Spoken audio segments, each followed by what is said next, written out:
Nagbabalik ang PTV Sports. Makakapanayam natin ngayon si Sir Hadley Mariano, ang founder ng Sharks Billiards Association. Nako, maraming salamat po, Good Sir afternoon Hadley. po.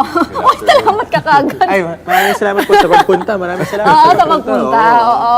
Salamat din sa pag-imbita sa akin. Alright. Ayun nga, no, teammate Pao, no, 2025 na. Pero ako talaga, hindi pa ako nakaka-move on dun sa Saan? Championship Week ng SBA Season 1. So, Sir Hadley, ano bang itong turnout and assessment po natin sa naging Season 1 po ng SBA? Sa Season 1, very successful siya kasi yung numbers natin at ang daming nanood na fans, lalo na doon sa arena ng live. Tutuwa ako kasi naging spectator sport na itong bilyar. For the finals naman, masaya rin siya kasi for the first finals, naging hill-hill yung match. Kumbaga, pag sinabing hill-hill, nag-game 5.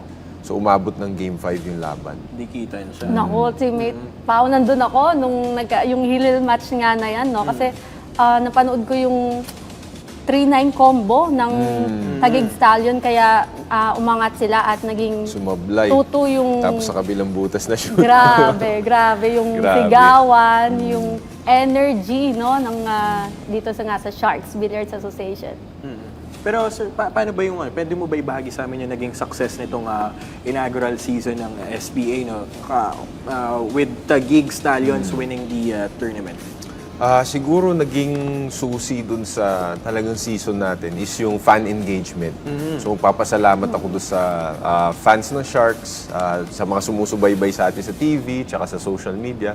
Kung hindi dahil sa inyo, hindi magiging successful ang season 1 natin. Sir, paano ba naging to? Paano tayo nag-come up ng ganitong idea na magsagawa ng Sharks? League. Oo, ng league na ganito. Dahil syempre nakita natin this year parang or last year din, no?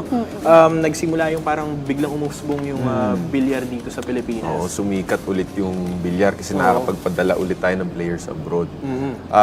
Kaya ako ginawa tong season o liga kasi nakita ko ang players kahit na ayan, nagpupunta silang abroad, hirap pa rin sila, kumbaga. Kasi yung mga, lalo na yung veteran players natin na matagal na bumabiyahe, napapalayo sila sa pamilya nila. So mas gusto nila dito.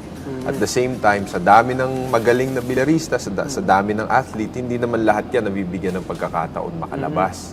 So itong liga na to para talaga sa mga players na magagaling na hindi nabibigyan ng chance. So yun ang inspirasyon natin dito sa liga, yung mga athlete ng bilyar. Ayun. Actually, maganda rin yun. Pero, Sir Hadley, gusto ko rin itanong, no, kasama ba dito sa marketing natin yung, kasi parang dun sa fan engagement natin, no? Kasama dun sa proyekto natin or dun sa layunin natin na magpasok ng mga influencers. Nagkaroon kami ng event kasama namin si Rendon. Tinry namin siya kasi gusto namin maipalawak pa yung awareness nitong liga natin. At the same time, matap natin yung fans na hindi nanonood ng bilyar. Kumbaga magkaroon tayo ng bagong fans. Oo, Ayun. maganda yun. Oo, actually. Ngayon naman, no, Sir Hadley, this 2025, ano ba itong Sharks Executive League naman? Aabangan din po natin. Itong Executive League, sa pangalan pa lang Executive. So, para to sa mga working professionals o sa mga may mga trabaho na mahilig magbilyar. Kumbaga yung parang sa basketball, yung mga barangay league, yung mga amateur league ng basketball, ito yung executive league ng League. So it is a way for the fans to experience yung Sharks format or yung SBA format, ma-feel nila yung pakiramdam maglaro dun sa TV table ng Sharks. Kasi nung una kong, actually nalinawan ako, no? Kasi nung una kong marinig yung executive league, para sabi ko parang mga Sharks bosses yung mga maglalaro dyan. Oo nga. And Sir Hadley itself, di ba? So, ayun, maganda yung ano nito. Open siya to everyone. Open To everyone, public. basta Naku, mga alam professionals. natin. So working Oo. professionals siya. Oo. Pero Pero, tingnan natin oo. kung baka wala Sali na akong ka. tumbok ngayon eh. Sali ka. Tignan ko muna. May partida naman, may handicapping May naman. partida. So kahit na hindi ganun kagaling o bumabalik pa lang sa bilyar, Ayun, pwede pwedeng naman makasali. siguro. Pero yun nga, no, Sir Hadley, may Sharkings din dito. Same format Mararanasan siya. nila. So may experience nila yung Nako. cheering ng crowd, yung intensity pag sumablay sa bola, yung intensity pagka na-shoot naman yung last ball. Pero meron na ba tayong mga teams, Sir Hadley? Na Meron na mga- tayong teams. Actually, may 8 teams na tayo. Pero for Season 1 lang. Sa Season 2 ng Executive League, we're planning to expand it more. Naku, may season 2 na. Oo, hindi pa nagsisimula. May season 2 na agad. Abangan natin Yan, pero ang season speaking of palawakin pa itong liga na to at mas marami pa yung makaalam nito. Lalong-lalo nga, no, maganda yung sinabi kasi ni Sir Hadley na para matap din yung mga viewers na hindi masyado naglalaro or wala talagang knowledge about sa bilyar, no? So, paano ba? May mga ganun ba tayo, sir, na grassroots program? Balang araw magkakaroon tayo ng grassroots program, pero for now, dahan-dahan muna. Kasi hindi natin kayang... kailangan din natin ng tulong sa ibang tao. So, siguro, mag-spark to ng inspiration sa mga ibang mahilig sa bilyar na may kumbaga resources para makagawa ng grassroots program din. O kaya baka may LGU dyan, local government unit na gawing parte ng programa ng LGU nila yung bilyar. Ayun. So, Hindi lang basketball. Yun, maganda yun. Maganda yun. Sir Hadley, speaking of Sharkings, no, para malinawan din po yung viewers natin, ito bang Sharkings, hindi to absolute, no? Meron tong mga limitasyon. May limitations. Kasi baka mamaya, May lahat Ay, ng oo, galit kasi sa mundo, no? kung before merong mga trash talking, ngayon po ba, present pa rin ang trash talking dito sa Executive League? Present pa rin siya, pero since expect ko mga working professionals to, so may boundaries pa rin. Medyo pang mayaman na trash Ganon, talking na yung no? ano nila. Paano ba yun, teammate Pao? Yung pangmayamang Ay, tayo? hindi kasi tayo mayaman. Hindi, pero pag nanood ka ng yung mga basketball liga na pang mga corporation, mga corporate, matindi rin trash talking sa basketball. Totoo. Grabe din. So yung iba mga talaga, trash pag sport kasi syempre may emotions yan eh. So habang naglalaro kayo, baka may konting sakitan. Oo. Ito kahit hindi physical, pero iba rin ang trash talking Iba rin, dito. iba rin. Oo. Medyo nakaka-distract din yun. Halimbawa, no, kung magsasarbo ka. Distracting talaga yun, partner. Kasi, alam mo, kung makikita mo yung mga ibang videos ni Efren sa Facebook, alam mo yung titira na siya, pero may gumalaw lang ng kahit na onte, malaking bagay na yun sa player. What more, yung nantatrash talk na napakaingay, di ba? Tama. Kasi ang billiards, no, talagang madalas tahimik yung environment. Tahimik talaga siya. Pero Tahimik itong siya ang na Sharks, nagbigay ito ng bagong kulay. Kung ano ba yung billiards as a sport dito sa Pilipinas. Oo, kasi ano yun parang billiards is a mind game din, sir, di ba? Diba? tama. Para siyang chess eh. Di ba? So, kapag may ingay doon, paano ka makapag-isip ng maayos? So, tignan natin. Maganda to, partner. Ito naman, no, Sir Hadley, yung next naman na season ng SBA po. Kailan po ba ito? Ang next season natin, we're targeting around May or April, depende. We're still fixing, ang dami namin inaayos doon sa formats pa ng Sharks. So, antabayanan niyo yan. Pero for sure, this year, magkaka-season 2 tayo. Ayun. Yun. Ito nga po, no, nabanggit nyo nga po yung format. Kasi nung first season, yung during nung liga po natin, ay meron tayong binago. Halimbawa na lang dun sa jump shot. Di ba? Pinagbawal po natin yun. Oo, bawal ang During jump nung naglalaro na po at umaarangkada na yung liga po natin, dito ba sa season 2 naman ng SBA, possible ba na magkaroon din ng mga ganong pagbabago po? Actually, pulido naman na yung format for season 1. Baka minor changes na lang for season 2. Pero I think good na ako doon sa format. Yung break format namin, no jump cues, and yung pag-allow namin sa sharking and fan engagement. I think it's a good formula to start with.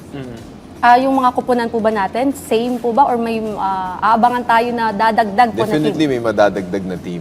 Ayun. Pero abangan yun. Hindi muna tayo Abangan. mag-a-announce ngayon. Okay. Yun kasi Hindi gusto ko rin itanong kasi kung paano magiging mas interesante ito para sa mga sports fans din, no? Lalo sa mga billiard fans din, na kung paano magiging interesante itong Executive League. Kasi kung mga normal na mga professionals lang, baka walang manalo. Walang manood. Pero dito kasi, sabi ni Sir Randy, meron daw mga pasabog na mga player, no? Mukhang nararamdaman ko, teammate Pao, na Meron ba- mapapanood kita sa SBA, Hindi naman. Hindi Baka naman. kasali ka pala doon sa isang team. Yun lang. Pero ako yung taga-sira doon. Yun pala. Hindi, pero sir, no, bawal talaga sabihin. Bawal pa. Yung pala yung bawal sabihin. Hindi, yan. Abangan natin yan, mga teammates, dahil maganda tong Sharks Billiard na to. So, ito lalong-lalo ito, Executive League. Maganda to. Kung maganda yung last season, mas maganda itong taon na to. Ano pa po ba yung aasahan po natin this 2025, Sir Hadley? Meron din kaming Philippine Open. Pero nag-announce na kami yan sa page namin, pero hindi pa siya final. Hindi pa final yung date. Wala pang napa-finalize. So, abangan nyo sa aming social media pages ang announcement itong Philippine Open. Philippine Open. Pero what is it all about po ba?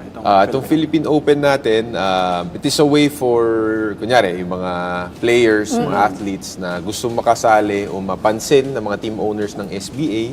So, pwede sila sumali dito sa Philippine Open para mapansin sila at madraft sa SBA.